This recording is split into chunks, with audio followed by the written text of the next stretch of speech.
So when a new expansion comes out, of course, there's always this initial burst of content that you have to plow through, which mainly consists of quests, get max level, and then just doing some 5-man content, and then you're pretty much raid ready, and then you're done. Yeah. Legion is completely different. There is an incredible amount of stuff to do. Much fucking shit to do. You've got all your class campaigns to do on multiple characters. For us at Leech, we're doing, I mean, you're doing 4 characters, I'm doing 5 characters. Then you have all these other world quests that you need to get on with, make sure that you keep up to date with your artifact power. But ultimately, there's so much to do. It feels like there's far too much to do. That's why you haven't seen a Laps episode for over a week. we just don't have time to sit down. The only thing we have been doing is we have been streaming. Yeah. I've been streaming most days. And when it comes down the stream, actually, on Saturday, which is tomorrow, might be the same day that this video is uploaded. We still don't know yet because we're too fucking busy. Yeah. But on Saturday and Sunday, we're going to be streaming. So that's this weekend coming. It's Alex's birthday on Sunday. Yeah, I'm doing a birthday stream on Sunday. Yeah. It should be nice. We probably won't be doing a ton of Legion content. It'll be more like gnome runs, tour and drawing, and stupid shit. Because it's a birthday stream. We normally do silly other things on the side. But yeah, we have been streaming a lot because we can kind of do that while playing. Without having to edit and then render, or during the time we're editing and rendering, we're not doing world quests. We're not doing Mythic 5-mans, you know, we're not leveling our characters or getting class hall stuff done. So it's been really hectic. Like when we first said, just before Legion came out, it was like, oh yeah, Laps might be a little quiet during the first couple of weeks. I was like, nah, it's not going to be that bad, is it? We're going to have some time at least. And literally, I played the game since it's come out all day, every day. And in all fairness, I do have 4 characters that I'm working on, but I've been playing it all that time, and I still have a ton of stuff to do. It's right insane. Now, sat here doing the audio and not playing the game is actually making me anxious. I want to get on the game right now and start doing some world quests. I got up today, and I've not done the world quest yet. And knowing that, emissary box and knowing that, oh shit, there's an emissary as well. I need to do that fucking shit. Yeah. So yeah, that is Legion right now for, I think, the majority of people are playing. There's so much shit to do. Let's talk about Legion. Let's talk about how the entire experience has been over the past week. So I want to start off, I mean, we might as well start at the launch. How fucking smooth was that? Yeah, it was very odd. Fuck? Like, I expected, even if, Blizzard held up their end and made it so that it wasn't laggy, which it wasn't, launch was so smooth. I expected to get DDoS to high hell, because someone's probably there was angry. aspects of that later on in the first week, or mid. Yeah, in midweek there was a couple of login issues. And I know that a couple of really high pop realms, like I know Toromil on EU, I think Twisting Never may have had a few problems. Yeah. They were having problems with the server going down and coming back up, and big queues and stuff like that. But ultimately, I think everyone can say universally the launch was insanely smooth. Yeah. So big props to Blizzard. In comparison to Warlords, it's night and fucking day. Yeah, for the first 3 days of playing, I think I had 20 seconds of lag.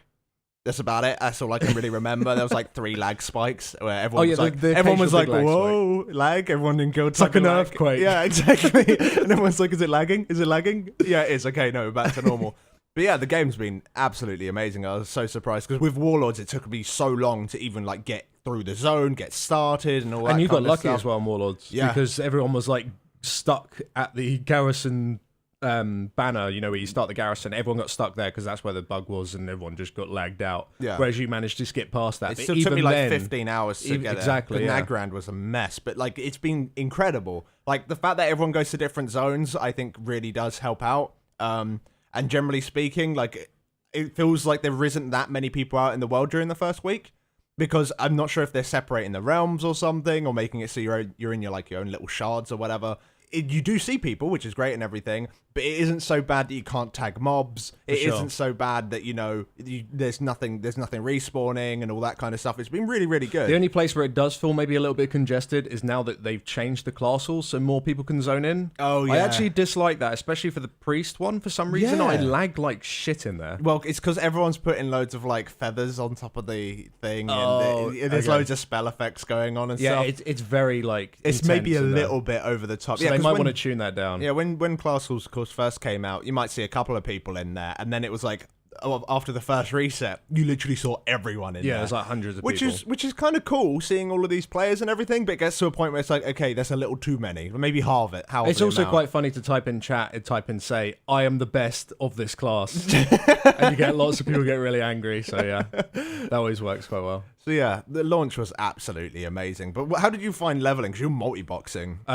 So the leveling experience for me, I must admit, was nowhere near as good as maybe it could have been. My experience on Alpha, for example, was very limited. I only leveled in 3 of the zones, and I never completed them. Right. I typically really hate leveling, which is the main reason why I multi-box in the first place, so I can level all my characters without having to do it again. Yeah.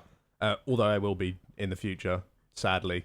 But I just really detest leveling. I really hate quests, but I wouldn't say it was too bad. I would say that it was a little bit quite bad for multi-boxers. Like, you know, there were certain aspects of the game, you know, like using the grappling hook as an example. That sucks as a multi-boxer. And, you know, some of the quests you had to complete them on your own. So I had to do, like the Stormheim invasion, I had to do that 5 times. Yep. The scenario even.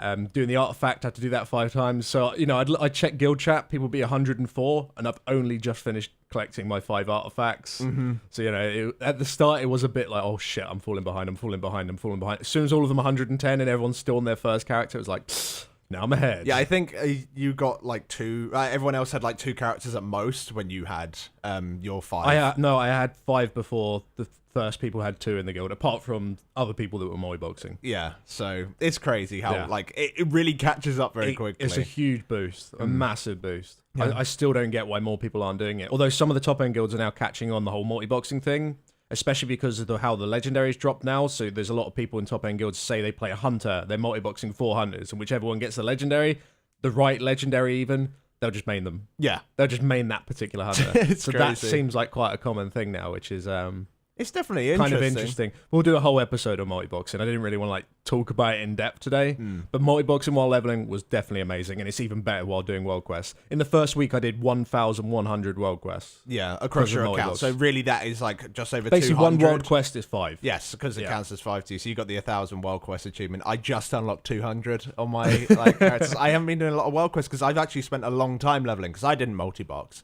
So I didn't play all my characters. You were very at quick once. though. I managed to get all 4 of my characters done before the first reset. I got like the first 2 characters done in the first 2 days, but then I took longer on my rogue, and then my demon hunter took even longer. But yeah, the questing in this expansion is pretty decent, especially when you have add-ons that carry you. Oh yeah, that Cons Legion is broken. Yeah, CONS Legion. I would recommend. It's kind very of good. think that.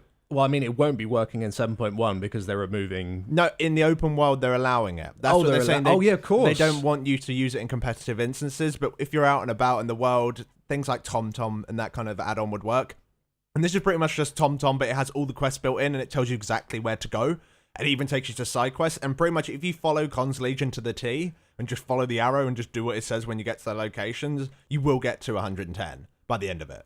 And you'll do all the zones. So it's kind of like, okay. That is mental. I don't have to think. It's great. I did the first playthrough by myself and actually had to think it through. I've already done the zones tons of times on beta. But yeah, Cons Legion now, I can literally just watch a stream, watch YouTube, and just every now and then glance over at the arrow, and it's like, oh, okay, that's where I'm going next. You just don't need to think. It even tells you where to set hearthstones and stuff to make like traveling back quicker. It's crazy how good this add-on is. And barely any people are using it either. So if you are leveling still out there, I would recommend giving Cons Legion a go. It's actually really, really good. But yeah, leveling generally, I'd say the quests in the actual zones, they're, apart from the odd one which feels like it's taking the piss, where the mobs are really spread out and they have a slow respawn time and they don't have a 100% drop chance. Fucking grandmother in High Mountain Grandma. Yeah. Seriously, I fucking hate that bitch, honestly. That triggered you so hard. I was in TeamSpeak with you when you was like, what's this grandma doing? Yeah. Why is she so slow? That was very frustrating. Yeah, like it kind of, because especially if you've been leveling for a long time, you start getting like ground down by it a little bit, and you start getting like a little annoyed at some of the quests. And when they deliberately put in an annoying quest for you to deal with, like as a joke, it's not funny. I think I was up for like 24 hours at that point when I hit that quest, and I was just like, yeah, this is fucking bullshit. Go to bed. And I think you had to individually do it as well. On all my characters, so I had to do it 5 times. Wow. So yeah, I was not pleased with Cons that Legion quest. tells you not to even do that quest. You don't, like, on 3 out of my characters, I still haven't done that grandma quest. I don't fucking It's not blame worth you. the experience, It's apparently. absolutely terrible, beyond terrible. I generally say that the zones are really good, though. It does feel different each zones. Like Valshar feels really quick, and I really like quests. Valshar is probably one of my favorite zones. I actually liked Azuna. Azuna was my favorite zone. Really? Yeah. Azuna like isn't too bad. There's a fair amount of RP in it. High Mountain is great once you get past the first bit. Like there's quite a lot of RP heavy quests, and it feels a bit slow, and then suddenly like goes really fast towards the end. And there's loads of quests, and you do Hemet Nessingwary stuff. Oh yeah, that is always a plus. I think everyone always likes that. They sort of get the old Nagrand, TBC Nagrand, or the vanilla STV feel, where you get like 4 quests or 3 quests in one lump, where it's just go kill a load of fucking animals. Yeah, it's just, it does bring that back. So yeah. I think generally the zones are good. Stormheim's good as well, but the thing is with Stormheim, you just need to learn how to navigate it. Yeah, like a lot of people I've spoken to, if they've only leveled one character, they're like, I really dislike Stormheim. It's so annoying to navigate. But the thing is, the second time you go through it, the experience in there that you get is really, really quick. And once you've learnt the routes, you blaze through it. It's like it's one of the fastest zones in my opinion. You can scoot through it real quick. The annoying thing I would say is the initial introduction into the zone. The whole invasion thing, I personally found that really frustrating and annoying. It's not too long. Like, once you've done it once, you can blaze through it because you know where the bat's going to land. Or I don't know what even happens on Alliance. Even though I did a video on it, I can't really remember what happens on Alliance. That was a while ago. But yeah, so when the bats land, you know, oh, he's up there. I know what I need to do on each ship. I know where all the flare locations are and stuff. So once you've done it once, it's easy to go through. Yeah. But yeah, leveling 4 characters. By the end, I must admit, Demon Hunter was kind of dragging me down a little bit. Even though Demon Hunters are awesome to level, it was kind of like, I just need to get this done. It wasn't like a fun thing anymore. Because, of course, we're leveling all these characters for the people that don't know. We're leveling all these characters because we're going to be doing split raids when the raids come out, which means that you're going to be doing you're going to do 4 raids. So you have... You'll do 4 raids, and in each of the raids, you have like 25% of the mains, and that way you can funnel all the loot from everyone into those mains. So then you put all those groups together, all the mains together, and when Mythic comes out, you have 4 raids worth of loot in Rather Mythic. than just one. Yeah, rather than just one, which might not be the best way because Mythic Plus being infinitely farmable, it might be better to just farm Mythic Plus. It's just the safest way of doing it because, for 100% everyone in the guild who is considered a main will get gear. Whereas in Mythic Plus, some classes are good, some classes are bad. You're not always necessarily going to get to a 10 in that first week. We don't know how gear dependent it's going to be. If it's anything based on alpha, it shouldn't be a problem. Or beta, sorry. It shouldn't be a problem. As long as you have a really solid group. As long as you have a really solid group. Because say you go in there with 3 elemental shamans or something, you're going to really struggle on +10, most likely. Yeah. Whereas if you go in there with a ridiculous group, like a BM Hunter, a Demon Hunter, a Windwalker Monk, and mages, all that kind of stuff, then 10 shouldn't be too hard if you got relatively good gear, if you go in there with it. But yeah, leveling wasn't too awful. I kind of actually enjoy doing my artifact quests, not the picking them up ones because I've already done all the go and kill the mob and you found the magical artifact of old and you pick it up and then it does the spinny thing. I couldn't really give a toss about that because I've done it so many times, but I really did enjoy the class campaigns afterwards. I personally didn't find the class campaigns that irritating.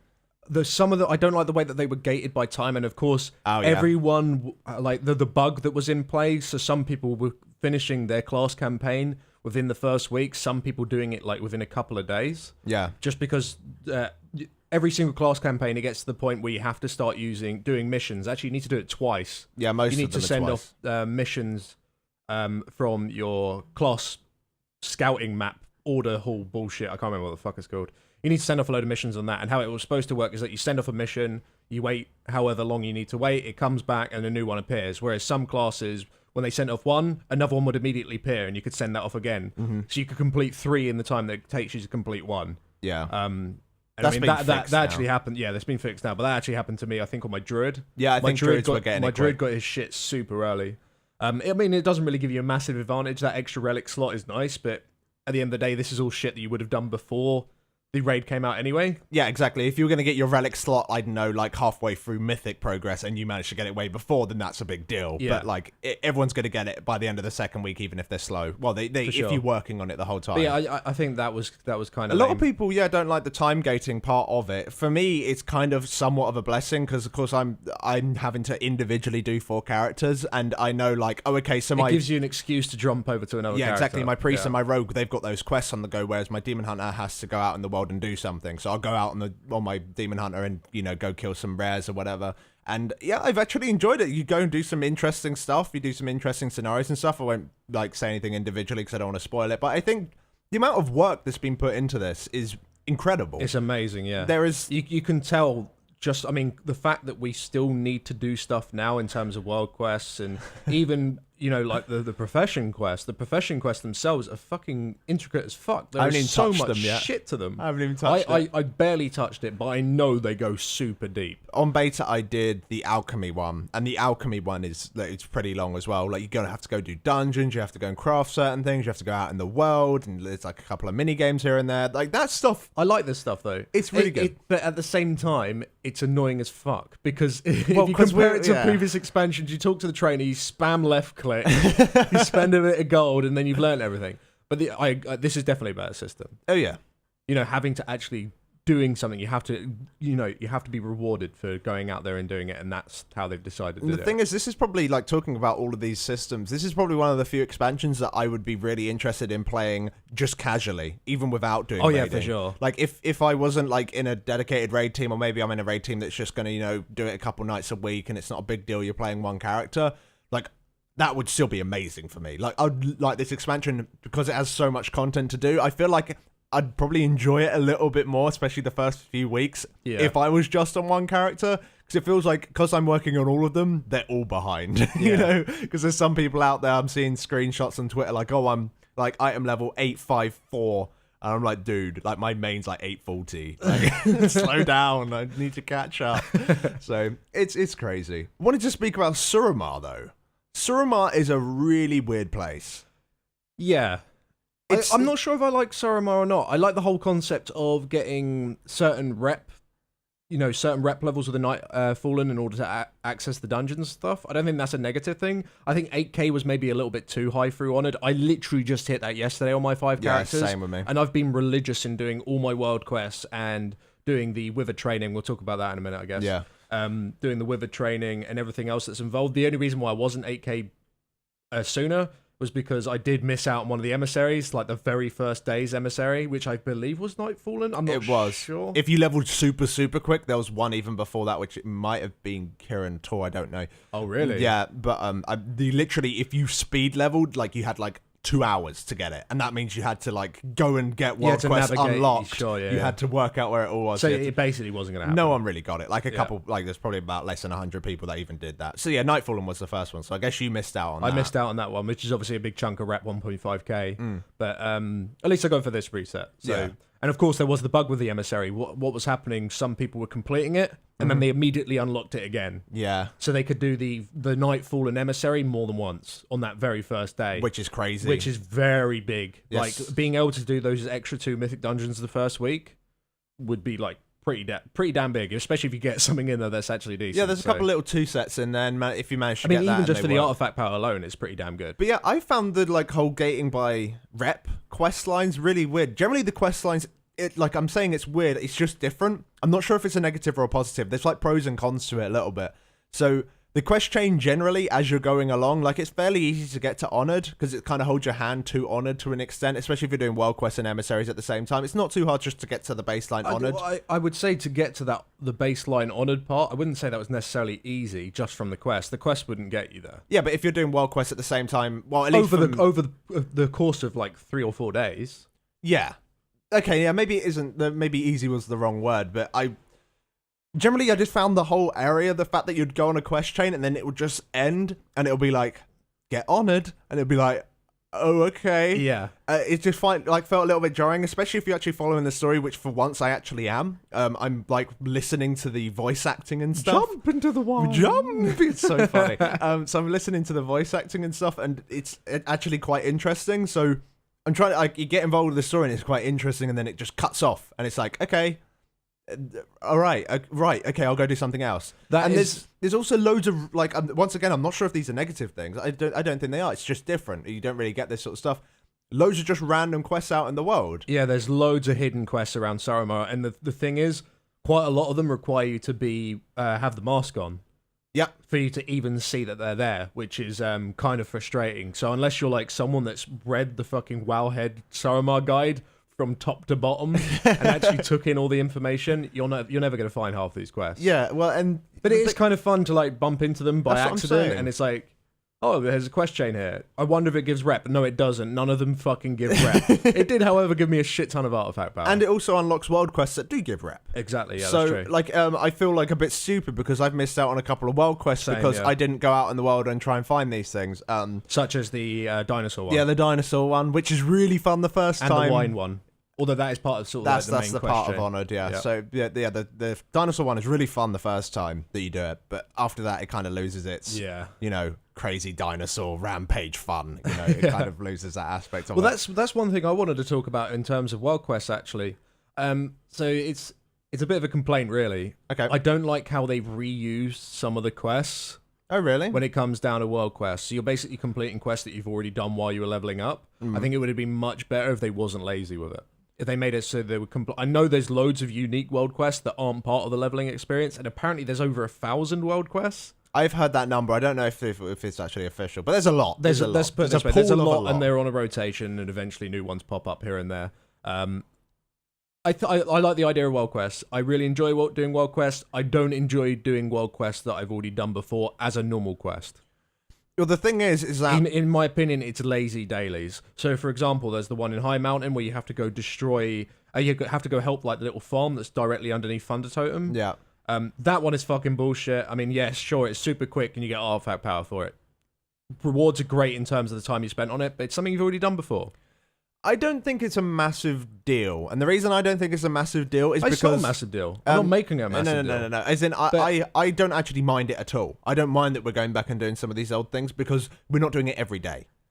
If you had to go back and rehash this old content every day, then it would suck. But the thing is, if it's on a really long cycle, say that the Thunder Totem quest where you have to help the farm, maybe you won't see that for a month. And then it'll come back a month later and you're like, oh crap, I remember this quest. You know, it kind of takes you back as long as you don't have to constantly go and save that fucking farm. Well, let's put it this way. I think I've done that farm at least 3 times so far. Yeah, that's one thing that I think maybe could be improved. Maybe they need to make it so the world quests are more varied, so there are more things put like out there. A big cooldown on them. Yeah. Maybe like a weekly cooldown or something. So once you've done the world quest, maybe once or twice. Not reduce the amount of world quests, but just vary them up even more than what they already are now. Yeah, because sometimes you do go out there and you do the same one a couple of times. And to be honest, like once again, it doesn't really bother me too much, but I can see how maybe having more varied ones would be more engaging, especially if you're doing one character. Because like if you're just playing that one character the whole time and you go back and save that farm 3 times, it's kind of like, oh god, this is kind of lame. Whereas if you're doing it on 4 characters or 5 characters, you just expect that's going to be the case anyway. You put yourself in this repetitive sort of situation, so you just deal with it. But if you're playing one character, I would be maybe a little bit salty about it. But yeah, I don't think it's too bad. Yeah, I think world quests generally, I think are a success. Yes. I really like doing them, even though some of them are repeats. But it's a very cool way of doing dailies without them feeling like they're dailies, without being told they're dailies. Mm-hmm. And the fact that, there's a timer on them and you know when new ones are going to come up and everything. I don't know, it's just nice. Well, the thing is that you can log in the morning, do some stuff, and then log in the evening, and then you've got completely new things to do. Yeah. And then you log in the next day, and then it's completely new things to do. And some of them are actually challenging, like especially now while you've got like shit item level and everything. Yeah. And the rewards from some of them are mental. Yeah, they're really good. Like the dungeon ones are absolutely insane because it scales off your item level. The higher your item level is, the higher the reward is. Yeah. And in some cases, it's even BOEs. The amount of fucking epic BOEs we've had this expansion is insane. Mm-hmm. So, it's quite good for making money as well. But yeah, I think world quests in general have been a success. It's just nice seeing people out in the world. Yeah. Like the thing is that I'm doing world quests and half the time I'd see someone doing the same world quest and I'll just group up with them or at least send them an invite and then they'll stand still for a bit and then decline and then run off. Like, it's quicker if we group up. You don't have to be friends, just group up. But yeah, if you do grow up with a person, you might say hey, and then you might go, oh, I'm going to go do this next world quest. Do you want to come with me? It encourages you to play and make friends, and it's just nice seeing people run about. That's what was so good about the invasions before Legion came out. Is you felt like there was a load of people all doing the same thing, working towards like a common cause. And even though it's maybe a little bit toned down with the world quest, it's still cool. Still going out. It's still cool seeing all these people going out in the world and doing all this stuff. So that's a really nice aspect. And the fact that the emissaries last for 3 days, I think, was a very, very good decision. A very, very good decision. So, and I think the emissaries are pretty successful. One thing I would say, I think the rewards could be improved quite a lot. Because it seems like there's a massive disparity. You either get shit or you get a legendary. Yeah. And then when you don't get your legendary, which is pretty much all the time, you just go, oh. Well, I haven't got legendary yet. Yeah, you have done so much. Yeah. And you haven't got a legendary I have 5 days playtime at level 110 on 5 characters, over 1,000 world quests. I've done the emissary every single day apart from the first Nighthold one. I've done mythic dungeons on all of them. Mm-hmm. No legendary yet. And I have 1 legendary on my Shadow Priest. And I know a guy that has 3 of them. Yeah, 1 person with 3 legendaries. Yeah. It's insane how crazy, that difference it is. I know another guy that has 2 and both of them are the same. Yes, I heard about Blizzard said that that wasn't. They said it was possible, but the chance of it is so ridiculously low, and it actually happened. I think First week. They need to blacklist that. I think they need to blacklist. As soon as you get the legendary, there's no point getting the same. Exactly. Why would again. you want another one? You can't even equip another literally one. all it does is disappoint you. There's literally no other reason. So that Although he can't fucking complain, he's got a legendary. So. Yeah, exactly. You can't complain too much. A lot of people would just be happy to get any legendary. Talking of which, what do you think? Like, now that people are actually out there and getting these legendaries, there's a lot of people that are sad when they get a legendary. We've spoken about this maybe a little bit in Laps, but we've spoken about it quite a lot on stream. And the disparity between the legendaries is starting to hit home now to some people. Yeah, it is. We also spoke of it with Ian in the interview, if you remember. Yeah. But he basically said, that Raiders, of course, will want the damage one, but the majority of people are going to go for whichever one, which I don't think is necessarily true. It is obvious now, yeah. I mean, the difference between the lowest legendary and the best legendary you can get is so big. Yeah, it is so fucking big. And they did say that, later on in the expansion, especially when new legendaries come out, there will be some way of targeting legendaries so you can have the one that you want to go for. Why you can't just have this now, I don't understand at all. I don't see how it's unreasonable for someone just to pick the legendary that they want to work towards.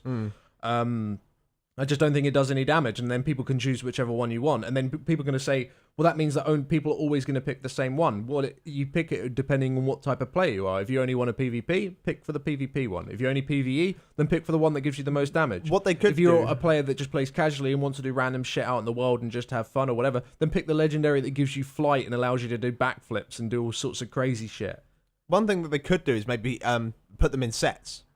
So, like, all the ones that give you damage, maybe you'll put that in the raiding set, and maybe the ones that are more survival-based, you'll put in, I don't know, the PvPs. A PvE or PvP set or whatever. So, maybe you can't target exactly what legendary you want, but at least it'll give you a slight bonus. So, if you are just wanting the damage one, then you could go for the damage one. Or maybe you could do that by when you do dungeons, you're more likely to get the damage one when you're out in the world. I see what you're saying, yeah. I see what you're saying with that. So, it's still exciting when you get a legendary because you don't know what you're going to get. I think the game is already so random and Diablo-ish, as everyone keeps fucking saying. Which isn't a bad thing. There's so many different aspects of the game right now.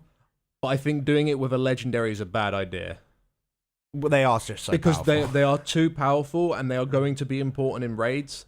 For you just to say, you just get one, maybe it's a good one, maybe it's a bad one, I think it's such a shit system. I think some of them are too strong for them just to be random. Yeah. And that's why you see some people playing 4 of the same class, because they just want to get the right legendary, or just maximize their chances of getting the right legendary. And it's just a shit system. It really is a shit system. Well, the thing is, getting a legendary in itself, though, is awesome. Yeah. I like that. They just need to make it so you can target them. Yeah, the thing is that some classes as well, that like we're maybe talking about some of the more extreme classes. Some classes like Hunters, all of their legendaries, they're like even the damage ones, the best damage one still isn't even that much of a big deal. Like the damage increase it gives you, yeah, it's nice, but it's not like, I would say it's not like super game breaking in comparison to some of the other legendaries. Like I know Fire Mage legendaries can be absolutely insane for them.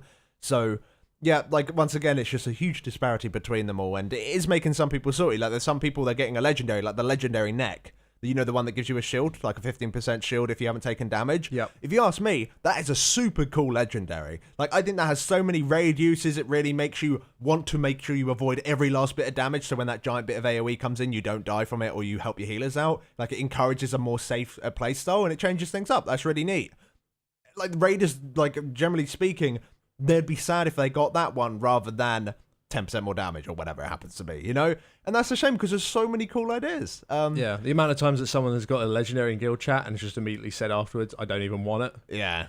But the thing is, they are still huge items. Yeah, it's a 45 item level boost. Yeah, and at the worst case scenario. Yeah, it's a huge stat stick. So even if you do get a legendary and it happens not to be the best one, like to be honest, as Loz's case, you're still doing better than he is because he hasn't got any. But the worrying thing is that when you do go into the raiding situation, when you are about to go into mythics and your guild only wants one hunter and you have 2 hunters in your guild and one of them has the shit legendary and one of them has the good legendary and their item level is the same, you're going to pick the one with a good legendary, and that is sad. Yeah, it's a little That's scary. the players, of course, are just as good as each other. If one's really shit, well, then you just don't take him. But you get what I'm saying. Yeah, generally speaking, I think probably for the average player, it isn't that much of a big deal. You can maybe be a bit disappointed, but it's still a legendary. It's still pretty good. Whereas maybe for us, like people in our guild, like some of the main raiders, they get one that is like a more utility-based or mobility-based one, and they're like, this is shit. and they actually like feel like they've been cheated out of a good legendary. Yeah. Whereas probably the majority of the player base don't really care. It's just a legendary, and it's pretty neat. Yeah. But I'm really looking forward to getting on my hunter, so I can see what I'm doing with my hunter. You get one. When it will happen. But you got one in your Shadow Priest. Yeah, apparently it's the second best one. The shoulders, it's cool. It makes me play my Shadow Priest a little bit more differently. So yeah, I like it. It's very cool.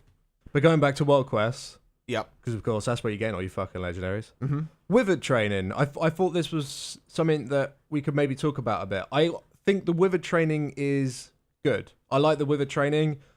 It's a bit time consuming, and I hate the fact that you have to farm mana to even start it. I think that's just a shit system where, you know, you spend so much mana to get so much Withered when it just forces you to go out to the top of the vineyard and just server hop until you get enough mana. Yeah. I mean, everyone's doing that. I mean, let's be real, Blizzard. Everyone is fucking doing that. Mm-hmm. Why not just make it so the mana is personal, it's always up. If you want to go farm it, you can go farm it. Instead of having to go server hop. I mean, it's just fucking mana. What do you spend it on? You spend it on these Withered guys so they're, you know, it's like they're crack or whatever. Yeah. And then you use it to access the dungeon. You should just be able to do it anyway with a set amount from the start. That start off with is bullshit. The actual thing itself is actually quite fun. Talking about mana, sorry, before we go into Withered training, because you just brought up a point, I think not necessarily the problem is that there's a lot of mana up in only one. Well, I think the problem is that there is only mana up in that like vineyard. That's like one of the prime farming locations. I mean, and things there like give you 150 mana, and then you go out in the world and pick up a shard, and it's like 10. Yeah, so you're like, true. There's literally no point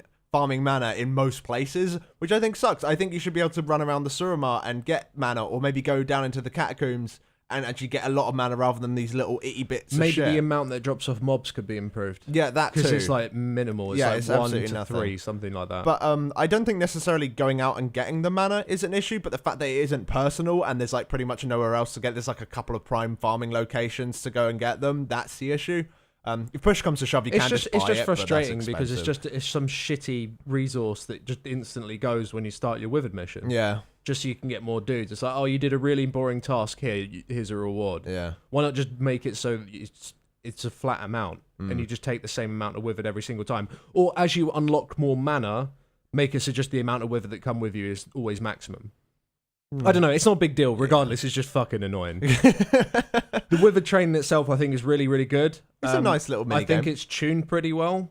Oh. We'll get to it. I think it's tuned pretty well, but okay, let's talk about it. Dro is just ridiculous. Dro is absolutely ridiculous. So he's the mob in there that he typically comes out of an egg, but occasionally he will just randomly spawn. I don't know if he's like in stealth. He's in stealth. He is in stealth. Okay, Yeah. so he will just be. You'll randomly bump into him at some point. Yeah, just when you're about to get to that large circular area. Or he can spawn in different locations. I noticed this myself. I've bumped into him right outside his room. I've got him out of an egg before. Oh, really? I've bumped into him because I'm doing it on 5 characters. Yeah. I've done it fucking like 20 something times now. Might even run some footage. Yeah. You guys can fucking watch. I think Yeah. I've got Paladin POV saved somewhere. You guys can watch that shit.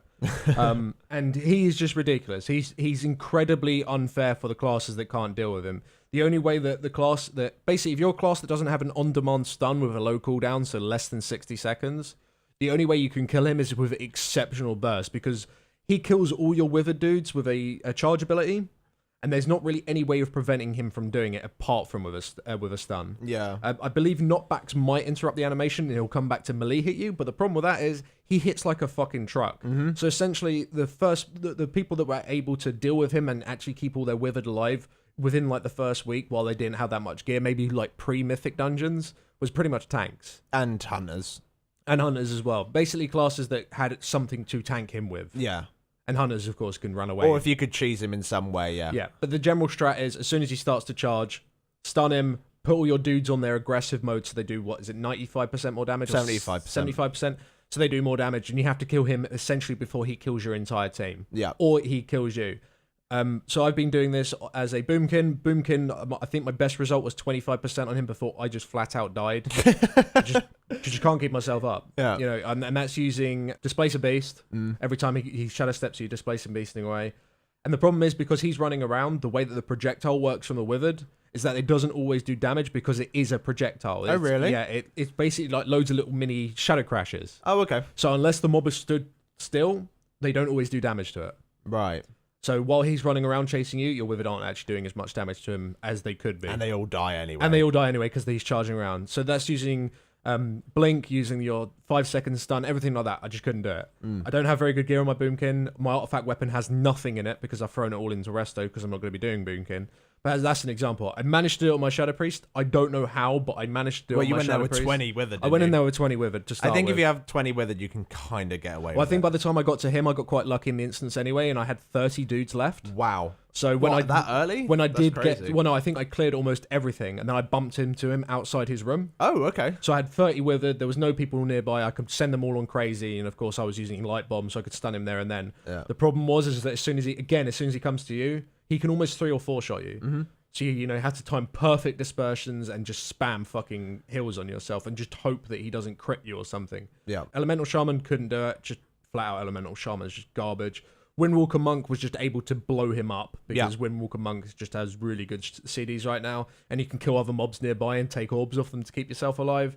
But that's the only classes I've had real success with. I know other classes are also struggling with it, and typically it does seem, if you're a class that can burst loads of damage and run from him and not die, and stun him on the charge, then you can kill him. Yeah. Apart from that, the rest of the instance is pretty chill. There's the Ogre later on in the instance, he's a bit of an issue, but ultimately he isn't as bullshit where it gets to the stage where he does a charge and kills your entire fucking group of Withered. And that's the frustrating thing about Dro, because you get to him, you're doing really well, and you're a shit class that can't deal with him, and you fucked. Well, the thing is, the problem isn't that Dro is too powerful. The problem is that you can't avoid Dro. He just appears. So you'll get, as soon as you know you're about to go into that large circular area, you're on hyper alert. You're really scared. You're pulling like nothing at a time. And then when he appears, like if you're on a shit class or you got really bad, or you have like no cooldowns up, or you got really bad gear. And when we mean shit class, we mean shit class for Dro. Yeah, for Dro. Sorry, we'll talk about classes in a little bit. But yeah, that's it. It's just like, oh, okay, I'll just let him kill me because there's no point. Or maybe I'll just run over to a chest quickly and just try and get something out so we can do it. I think if he was in the same spot every time, or there's a really easy way of finding him beforehand, because he is in stealth, so maybe, I don't know, maybe you can get like a pack of flares before you go in, and you can place flares down to see where he is. Like, maybe it isn't always obvious, but if you want to find him, you can, and you can try and avoid him. Because every single boss in that place is avoidable. So if you just did want to go around and kill all the little trash, and of course you've got those arcane guys, which are quite hard to deal with at the beginning, especially if you haven't got an on-demand stun or you haven't got a lot of execute damage. Or knockbacks. Yeah. Although the Berserkers help you with that. If you've got Berserkers, they'll try and knock back and stun him. Berserkers, by the way, just to quickly say, Blizzard, remove the fucking taunt. They don't need to taunt. If you can keep them for the entire dungeon, that would be brilliant, but you can't because they taunt. Even as a tank, you have to immediately taunt back, and even then, usually a melee hit hits them. So by the time you do get later on in the dungeon, they're dead. Yeah. Because you can't heal them up either, so... Yeah, Blizzard changed that. They don't need taunt. Well, but maybe, I don't know. The thing is, the only people I have Berserkers on is my Hunter, and my Hunter pets are just generally dealing with it. I think I lost a Berserker, but like as a Hunter, it just doesn't matter. You could go in there with like one, why not? Why would you not want to keep them? They just do more damage, and they interrupt all the... casted abilities. Oh, do they have an interrupt? Yeah, they have a fucking knockback. They knock the things up in the air. Oh, really? Yeah. Oh. They're fucking broken, but they die. Well, I don't know, maybe that's like one of their weaknesses, is that they just eventually die. So I guess. You gotta pick and choose your combat. Either way, like the whole of the place, apart from Dro, I would say, which is, I think the main thing that's unfair, maybe it is there to act as a, you gotta be this tool to enter kind of thing. Maybe it's good design, I don't know. For me, it just feels a little unfair, especially on classes where you can't deal with it. But I really like the whole space where I'm still now finding new things, going through it, and picking up chests, and then at the end, looking in the chest, you're like, oh, I got a 25% damage increase from my whole group. Oh, I'm going to have an extra Berserker next time I go in, and all that kind of stuff is really, really cool. It makes you look forward to the next time you're about to go in. And there are loads of strategies as well, which you can be really clever with depending on your class. So maybe as a Hunter, yeah, fuck it, barrage it all, and then just like tank it with a pet, that's fine. But when there's maybe as a Shadow, you want to dot a little bit, and then when you're about to go into Void, then you can go crazy and do a big pull, or maybe you want to still be a bit conservative depending on the room, and you got to pull at the right times because it's patrolling mobs. It's really, really clever. And the thing is, even if you don't do particularly well, maybe you only get like 200 points, you still get like 325 rep. Yeah. And the maximum you can get from there is 425. So you're missing out on like 100 rep. You'll miss out on some artifact power, but you're still not super far behind. If you do like one world quest that the other person didn't do, you'd catch up pretty much. So I don't know, I think it's a really cool little mini game that they've added in. It's got quite a lot of complexity with like each time with the upgrades and everything. So yeah, with the training, it's cool, but Dro is bullshit. Yeah, I think Dro could be changed in one way or another. So it isn't unfair to the classes that simply can't deal with him, because it feels like the only way that certain classes that do struggle with a charging mob, that don't have on-demand stun, that don't have on-demand knockback, or any way of just interrupting that and dealing with his immense amount of single target damage that he does to yourself. If you are one of those classes, it does feel unfair. I feel like Blizzard maybe need to change Dro, not so he's necessarily, you know, shit and easy to deal with, but just making it so he can be dealt with. Yeah. Because some classes you just can't. He spawns, you look at him and you go, well, I'm fucked. Maybe they could add something to the environment. Maybe if you kite him back and you could destroy some of the rubble and it falls on him. Well, I mean, there are certain things you can make him path in certain ways. So a lot of people have experimented by running out line of sight of him. Yeah. And that encourages him not to charge, apparently. But if he does decide to charge, well, all your Withered are running towards you in a line. Yeah. So they're doing the exact same pathing he is. He just charges through all of them. Yeah. Another strategy people are using is that they're running into Dro with their Withered. And that makes all your Withered, like, disengage backwards, so it's a massive circle around Dro. Right. So when he does charge, he's going to charge it on fewer targets. There's loads of different ways people have been playing with it, but ultimately Dro is bullshit for shit classes that can't deal with him. Yeah. Whereas if you're a tank, I mean, prop paladins especially are very, very good at it. If you're a class that can burst and heal yourself, you'll be fine as well as having a stun. So Windwalker Monk is amazing at it. And if push comes to shove, if you just go there with 20 Withered and maybe even more, and you have cooldowns up for him, like even if you're one of the worst classes to deal with him, you can get away with it. You might lose quite a lot of stuff. You might lose, and you might only have 2 Withered at the end of it. But at least you got through Dro. And the rest of the... Dro doesn't give you anything for killing him. It gives you a key, and that's it. You're fucked. Well, the thing is that leads you to areas that you don't need Withered for. Everyone can do the rest of the place. I'm not talking about bosses, but every other place can be dealt with, and so you can get towards Withered. the 425 score. Yeah, exactly. And you can kill some of the easier mini bosses, like the one in the egg room. You don't need that many Withered for that. And there's loads of places where you can just slowly increase it. And as you get more and more upgrades, Dro will become less and less of an issue. And everyone's kind of in shit gear right now. If everyone had 840 plus gear, or when they start having heroic gear, that place is going to be a joke. Unless it scales with your item level. Because the thing is, we don't know that yet. But if you go in there with mythic item level, it would everything would just it would be maybe a little bit too boring. Hopefully, they may be adding a scaling version, or maybe they add to it. Maybe in the 7.1 update, they'll add sections, to it. maybe different sections, where you open it up and it's now the hard mode area. Because I think a lot of people do enjoy doing that every 3 days or so. I really enjoy it. Yeah. But generally, Suramar, although it is very strange, and the quests change just end, and then there's random new quest chains there, what would you say? Do you actually enjoy it? Like the whole of Suramar, the Suramar experience, so to speak? Yeah, I think I do. Some of the world quests there I dislike, such as the one where you have to go do the pylons in the water. Again, it's just a one that seems to pop up too much. But yeah, no, I quite like Suramar as a zone, yeah. I think it's an interesting idea, and I think it's maybe too early to say if it was a success or not, but I really like the idea of having a really large zone with a ton of questing content that you can do in it as a max level thing in a really weird format where you go out in the world. A lot of the quests are just hidden. And when you go and explore, say you didn't look at a guide on Wowhead or whatever, if you went out and explored all these nooks and crannies, you'll maybe find a ley line, or maybe you'll find a random new quest chain which will unlock a world quest. That's really neat. One of the teleporters or whatever, one of the beacons. Yeah, so generally Suramar I'd say is pretty cool. So what do we think of the 5-man content? Let's move over to that, I guess. The 5-man content, of course, the dungeons are really, really good. I mean, we've already done them all anyway. We did them hundreds of times on the alpha and on the beta, so yeah, I think everyone knows exactly what we think about them anyway. But yeah, they feel exactly the same, more or less. The thing is that mythics are actually surprisingly difficult.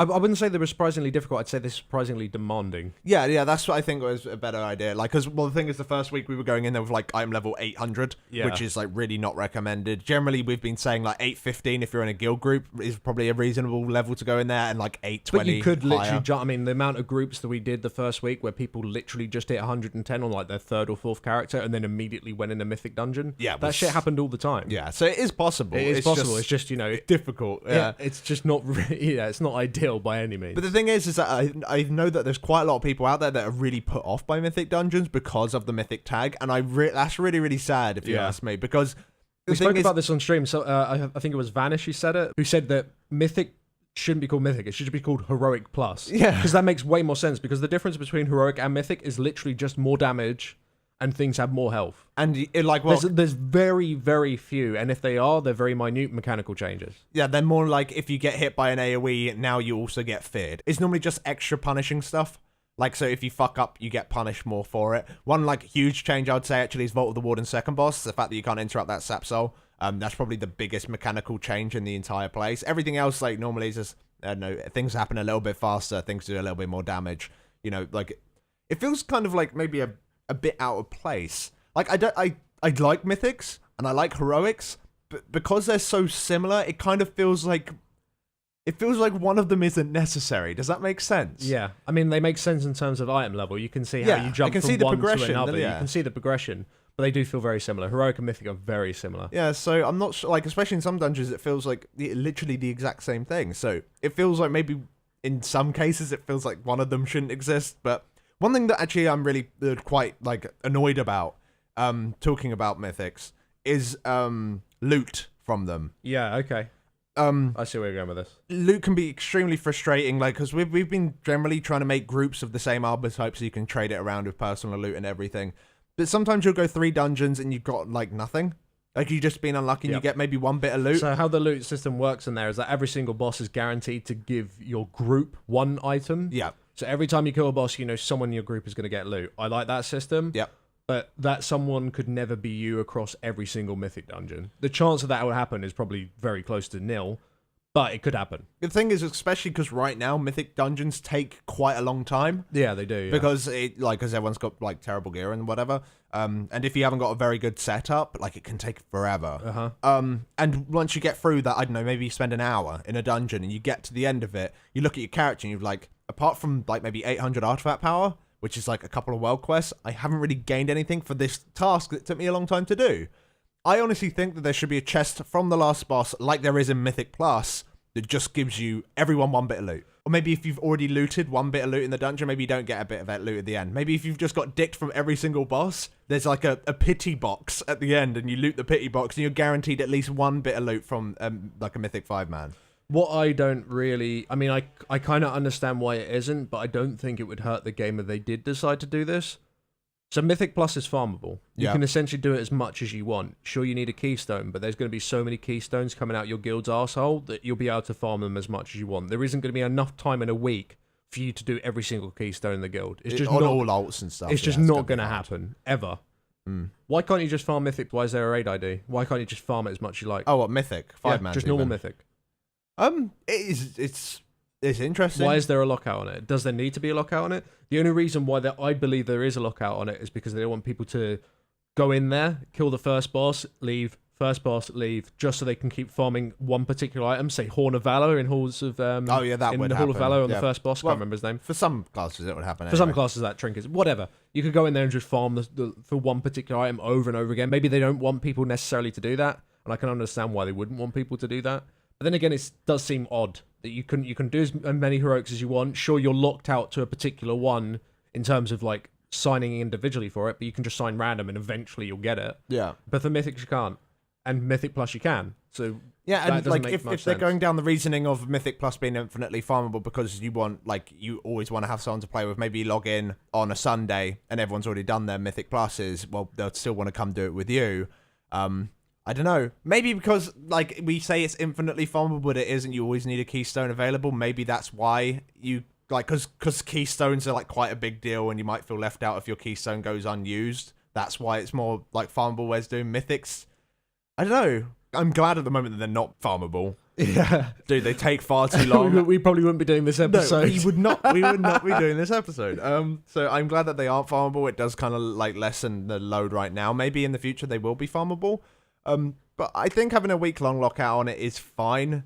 It just is weird that it's the only dungeon difficulty, even though there's going to be one higher than it, where you can't just farm it for loot forever. Which it just seems like a bit of an anomaly, just in the middle. Yeah.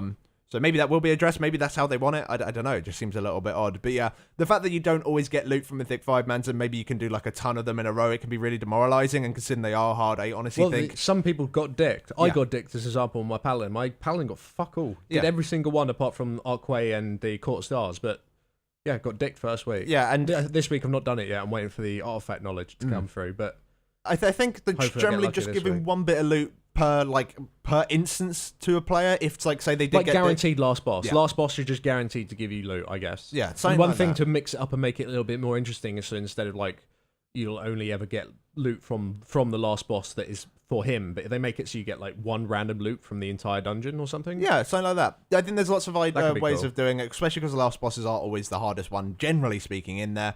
Like, I'm mainly thinking of Vault of the Wardens right now in my head. That boss is the hardest one. It's so good, that boss, how they've done it. I like the changes they did to that, actually. Yeah, well, the first version was very odd. It didn't fucking work. Harder. It was harder, Yeah. but it was harder, like, in a bullshit way. But yeah, I think that, it's just the loot right now is just too stingy. It feels like when you go in there, you're really hoping that you get good loot, and then you're kind of hoping on top of that is Warforged, blah, blah, blah, blah, blah. But, like, if you just go in there and get nothing, it's like, I just wasted my time. Yeah. And I don't think it should be a waste, because it's a hard bit of challenging content, especially right now. It's a bit of challenging content, and you just get a bit digged. And I think also the Mythic, the current Mythics, because of course that's the only content that is available, and it's the only thing that people are actually doing. I think it's shown people how strong some classes really are. Yeah, we've been surprised, I must admit. I mean, the strength of some melee classes has gone up way up in my book. Yeah. In terms of like just bursty AoE damage. I mean, I remember when we were speaking to Watcher, he did mention that, and we were both like, yeah, we'll see. Yeah, sure, you're going to bring a melee to a Mythic. No, you are. Yeah. They are very, very good. Yeah, they are. Like, yeah. we kind of didn't think about how useful interrupts are, and like, you have to interrupt so much stuff. Yeah. It's like, especially on-demand Mythic. burst as well. I think range classes right now might even be the worst when it comes down to 5 main. Well, content. comparing it to there's like, some classes that are still fucking amazing. I mean, fire mages, sure, they're still insane, but Shadow Priest is an example. That's a class that everyone was saying, this class is going to be the next best thing. It looks really good on Sims, which is kind of bullshit anyway. Sims are Sims, yeah. Put in a 5-man dungeon, they're just nowhere near as good as, say, a Demon Hunter. They're nowhere near as good as, say, a Rogue. They're nowhere near as good as, say, a Windwalker Monk. Windwalker Monks are fucking disgusting. Yeah, and we were just like, they have no utility. Well, the utility is that they fucking destroy everything. And they have an AoE stun, which is like we really overlook some of these things when we're talking. But the thing is, when we did talk and we made that video, about that we did it on fucking Mythic raids. Yeah. Completely different scenario. We maybe should have stated how strong they maybe are in other scenarios, such as these 5-man dungeons. So when it does come down to Mythic Plus in that first direct week, I think, some of the comps are going to consist primarily of melee classes. BM Hunters are insane, just consistent cleave for days. Fire Mages, of course, really high single target damage, really high passive AoE damage. So yeah.